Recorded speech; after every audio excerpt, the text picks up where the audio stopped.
Long before Pandora walked the earth, the gods of Olympus lived in a world of power, pride, and fragile control.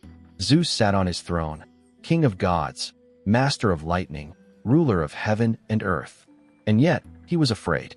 Afraid of mortals rising. Afraid of titans defying him. Afraid of losing what he had stolen from his own father. His power was absolute. But absolute power demands absolute vigilance. And so, when Prometheus, a titan, a thinker, a rebel, stole fire from the gods and gave it to humanity, Zeus did not act in anger. He acted in calculation. He knew that punishing Prometheus directly would make him a martyr. He knew that humanity would rally around him. So he chose a different path, a punishment that would not fall from the sky, but would walk among humans with a smile. Prometheus was chained to a rock at the edge of the world. Every day, an eagle came to feast on his liver. Every night, his liver regenerated, so the torment would never end. It was not a punishment for justice. It was a punishment for defiance. Was it right? The gods said yes. Prometheus had broken the sacred order. He had given mortals power they were not meant to have. But Prometheus saw it differently. He saw a world of cold, dark, helpless humans, and he gave them the one gift that could lift them out of suffering. He did not act out of rebellion. He acted out of compassion. The question is not whether Prometheus was right or wrong. The question is, why did Zeus fear him so much? Because Prometheus revealed something Zeus could not bear to admit, that the gods' power was not absolute, that mortals could rise, that the king of gods could be defied and survived. And that is the real reason Prometheus was punished, not for stealing fire, for stealing the illusion of divine control. And this is how Pandora became Prometheus' punishment. He gave humanity fire, the power to rise. But Zeus gave humanity Pandora, the weight of suffering. Prometheus, chained to that desolate rock, could only watch, powerless, as the humans he loved fell into hardship. His gift was not taken away.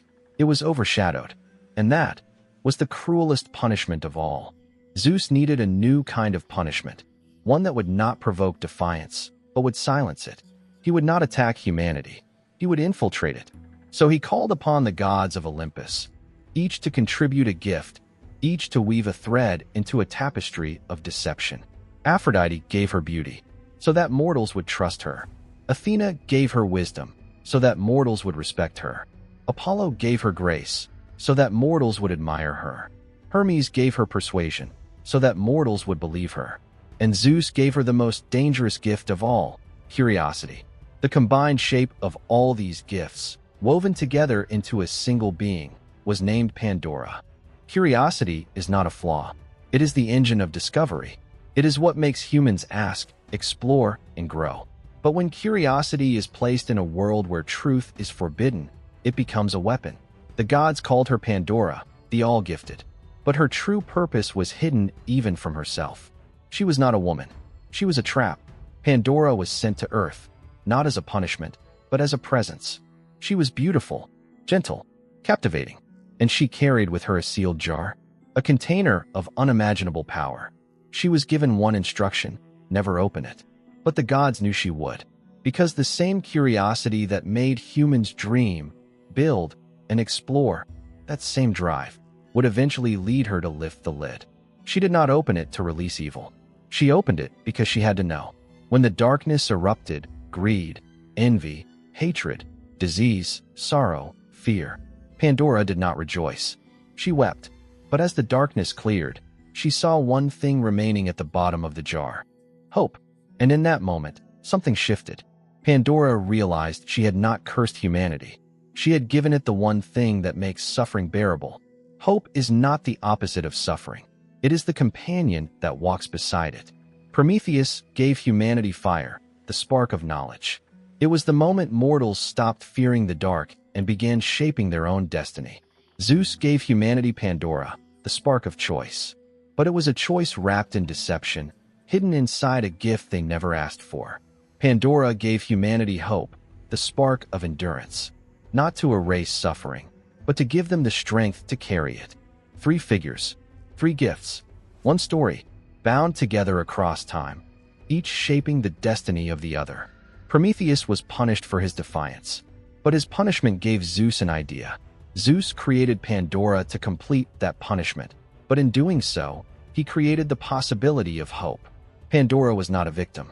She was a bridge between the gods and humanity, between suffering and hope, between the world we were given and the world we can still build. Was Prometheus right to steal fire? Yes, because without fire, humanity would never have risen. It was not defiance. It was compassion in its purest form. Was Zeus right to punish him? No, because fear is not justice. It is only power trying to protect itself. Was Pandora wrong to open the jar?